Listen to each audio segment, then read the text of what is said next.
scary stories.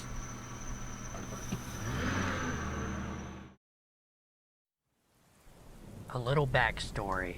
I'm an 18-year-old girl, and unfortunately have a history of encounters like these since I was merely 6. However, this one stood out the most, since it happened at one of the places I used to escape such things. I was at a local anime convention about 4 years ago. Yes, I'm a shameful weeb. And then, it was even worse. I was cosplaying a character from the popular webcomic Homestuck, the alien character who was symbolized by the zodiac sign of Cancer named Kirkat. It was one of my first times actually buying things and preparing for a cosplay, and I'll admit, I looked a right mess. People liked my expressiveness in pictures, though I got to take a few. Pictures were half the fun of cosplaying. Anyway, another part was befriending some of the con attendees and getting to know them. These can create some pretty lasting bonds. I even dated someone I met at a convention, but as these stories always go, those kind of people aren't in today's focus. Enter Alucard. This very tall guy had a very good Alucard cosplay. It seemed like he sunk a lot of time and effort into it.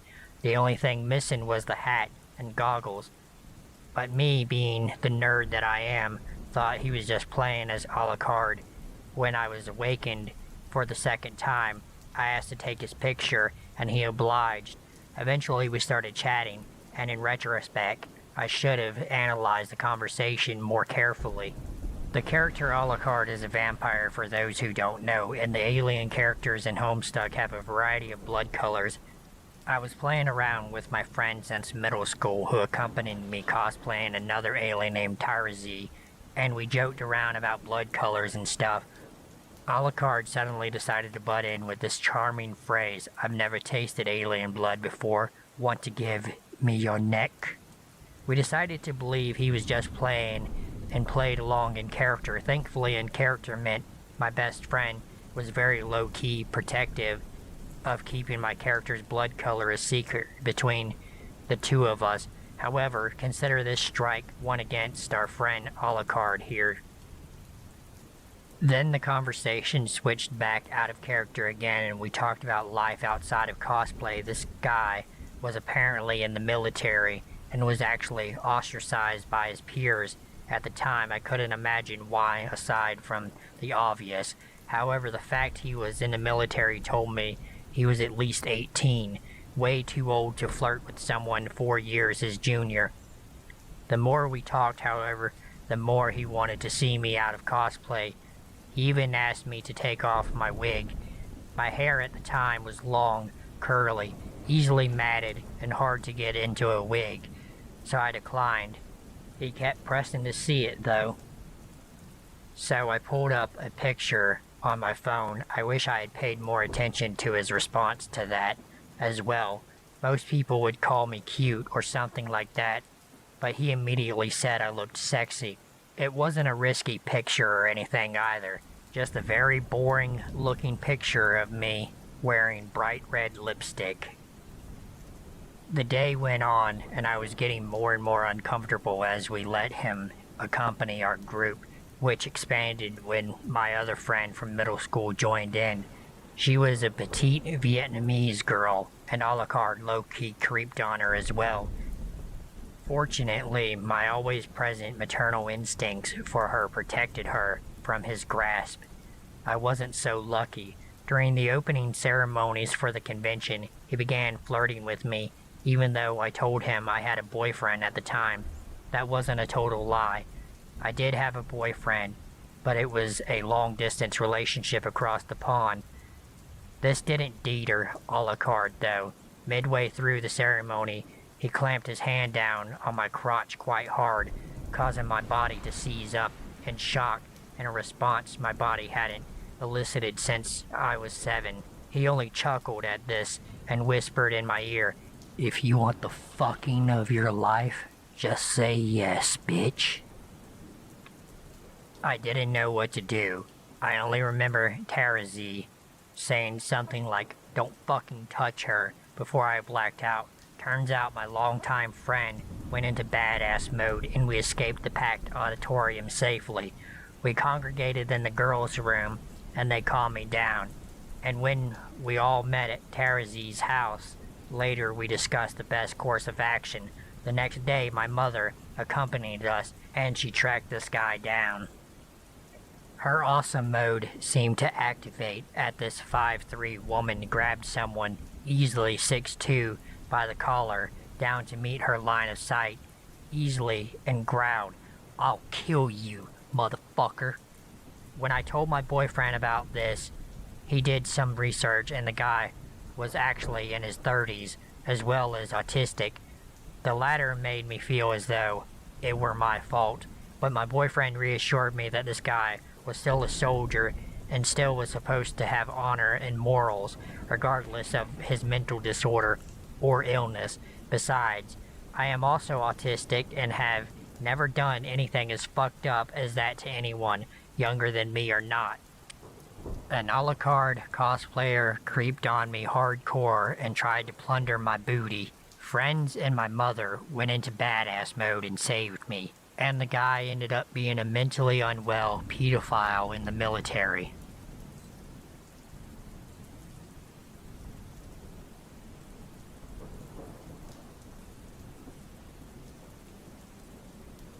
This happened about a week ago. A little background. I am a cosplayer and a fan of Overwatch. A few months ago, a couple of my friends and I decided to do an Overwatch cosplay for an upcoming con, and being the overachieving idiot that I am, I ended up volunteering to make the cosplays of 5 other people in the group. McCree, Anna, Sombra, Bastion, and Farah, for anyone who's curious. I'm also making Zara for myself. Why am I sharing this? Because the sheer anxiety being brought upon by my locking deadline is the only thing I can think of to excuse why I so stupidly ignored some pretty obvious red flags. So on to the incident. I've taken to frequenting thrift stores whenever I'm pressed for time with a cosplay and can't make anything from scratch, since they are great to pick up some items for very cheap and that can be altered to look like a part of a costume. This particular night, I found myself at a nearby Salvation Army with my mother in tow. She's the Anna in our group. I was going through the aisles trying to find pieces when I looked up and made an accidental eye contact with an employee. He perked up and made a beeline for me, greeting me and asking me if I needed help. Now this was a little bit odd, as you don't really get that kind of customer service in the Salvation Army, but I figured he was a new and overly eager or something. I explained what I was looking for, and he led me around the store. We didn't find much, and I was ready to thank him and call it a night, when he really quickly asked if I wanted to check out the back. Now, I've been in the back before while dropping off a donation, but I was pretty sure customers weren't allowed there to fiddle with the merchandise. But since crunch time was looming, and he had mentioned that he liked video games in passing, I figured what the hell. He just wants to be nice and help a fellow geek out. Yeah, I know. The back area, like a warehouse, and had giant containers filled with things separated by category. I was poking in one filled with hats, seeing if I could find something for McCree, when he suddenly spoke up. "So what kind of boys do you like?" Oh no. Now this particular container was pressed against the back of the wall of the area and had other containers lined up against it in a row, making a sort of sea of merch to one side of me, one of them too close together to squeeze in between. On my other side were some heavy metal storage containers pressed against each other. These two sides formed a sort of little alley way of which this guy was now standing directly in the entrance. I should also probably mention that he was both significantly taller and wider than I am.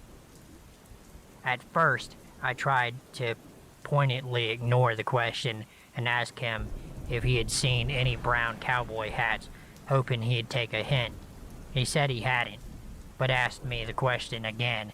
Now, normally, I don't like the idea of giving a fake excuse to get away from a guy, but his demeanor was slowly changing from awkward to genuinely creepy. It's hard to describe, but he was just a lot more intense and gave off a vibe like this was going exactly as planned for him. So I fumbled my progressively alarmed brain to choose between I have a boyfriend or I'm a lesbian. I went with the lesbian option. I'm not proud of it, but being openly bisexual, it feels like more of a half-truth and is usually respected in the city I live in. I have a boyfriend is usually met with he doesn't have to know. Of course, this wouldn't be let's not meet if my excuse had worked. Rather than just accept it and move on, he fixed his eyes on me and asked, "So, have you ever been with a guy?" When I didn't say anything, he told me his name, which was unisex, but most commonly used for girls, and told me that since it was kind of a girl's name, would it make it okay? I let out an awkward chuckle, but at this point I was not just scared, I was getting pissed. However, odds were not in my favor. If he got violent, and while I considered texting my mother, she had a cart and those weren't allowed in the back, a quick glance at the screen told me it had died sometime before I walked into the back area. Fan-fucking-tastic. The music was also pretty loud, and I didn't think any screaming would carry out far enough to be of help. Luckily, right behind him was a container of shoes, and I acted quickly. I'm not scared of making an ass out of myself, and I let out this giant gasp and pointed. "Oh my God, those are perfect. Move, move, let me see them." I did my best to act as exaggerated as possible, and he was caught off guard enough by my sudden change in demeanor that he took a step back, big enough to let me dart past him. He started to protest, but I grabbed a random pair and turned to him. "You know, my mother is outside in the store. I have to ask her if these are the right size. Thank you so much for letting me look here." And I speed walked my way out of the back room. He followed shortly after and spent the entire time looking sulky. I did end up buying a few things I saw before, but I didn't say anything or ask to see a manager, mostly out of embarrassment. While I know from reading this I may sound like someone in their teens, I am an adult, and finding myself cornered in a stranger danger situation was extremely uncomfortable and shameful. However, I probably will return to that location, and if he does approach me in any way outside of basic customer interaction, I am going to raise hell. So, creepy Salvation Army employee, let's not meet again, but if we do, back the hell off, because I'm not getting caught up in that bullshit again.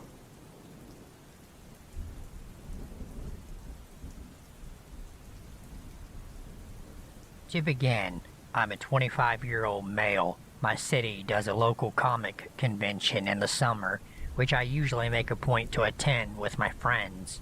During the convention, I was pursuing the art gallery, switching between wondering how I would budget my next few months' living expenses and being caught in the money-spending rapture of con fever. While I was looking at a booth, a group of girls in Ruby cosplay approached me, and one introduced herself as Jennifer, struck up a conversation with me. It's worth noting that the cosplay they had on was fairly skimpy, and they all wore heavy makeup, making it hard to distinguish age, but all appeared to be in their early 20s. Jennifer and I hit it off. She said she was a second-year student at a major university in my state. We spent the day walking about the con, laughs were had, and things seemed to be heating up. That evening, Jennifer invited me to her hotel to watch a movie. It crossed my mind how abrupt this was, but between adrenaline from the con and generally feeling like I was enjoying my time with her, I dropped my guard. After all, cosplayers are harmless, right? We make it back to her room, and things are picking up. While making out, she pulls away from me and stares at me, whilst a Cheshire cat-like grin stretches across her face. In a squeaky and higher-pitched voice than she had been speaking to me previously, she giddily states, "Oh, by the way, I'm not legal." Looking completely amused, as though she had just given a stand-up routine, the temperature in the room dropped. At the moment, it felt as though time stood still. Finally, I managed to mutter a semi-coherent sentence about needing to use the bathroom before I made a swift exit to the door. I moved quickly to the elevator without looking back. From the end of the hallway, I hear a mockingly cheerful, "Bye!" I continued on my way, not turning back once.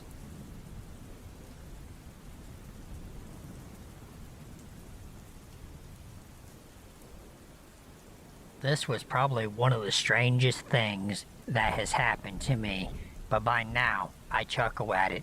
A little background. I have been attending local conventions for about 8 years, and every year I cosplay as a character that covers my entire body. So Heartless, Gladios, Toothless, my own fursuit, and others. I have never had an incident, even when I wear my fursuit or cosplays on campus or in public. Everyone is generally pretty nice and welcoming to me, taking pictures and telling me I look cute and how much they enjoy when the furries come to town.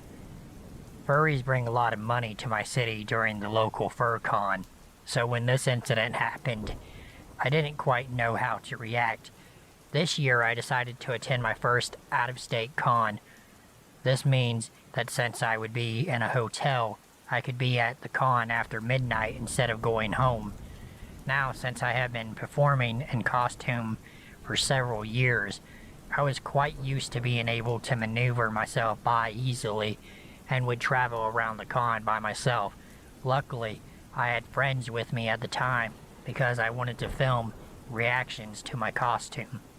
For the con, I was cosplaying as Foxy from Five Nights at Freddy's. The costume covers my entire body, so there is no way to tell my gender, age, body type, anything. I don't talk while I'm in costume either. I just stand still and blink my eye light. Anyway, it was about 1 a.m. when my friends and I headed down. My one friend had been cosplaying as Freddy from the same game earlier, and her boyfriend was dressed up as Mike, the security guard.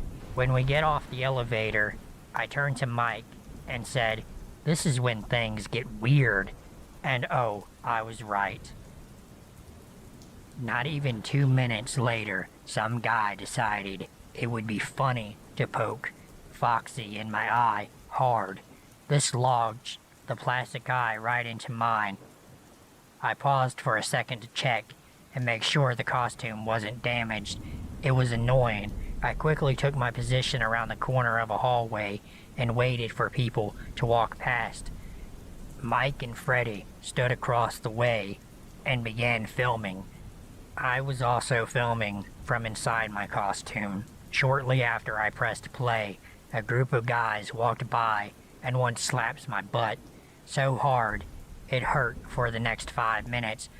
I kinda shrugged that one off too, knowing that at 1 a.m. at a con, people were really drunk. But then things got really weird. Some guy walked up to me, and the first thing out of his mouth was, "Can I put my penis against you?"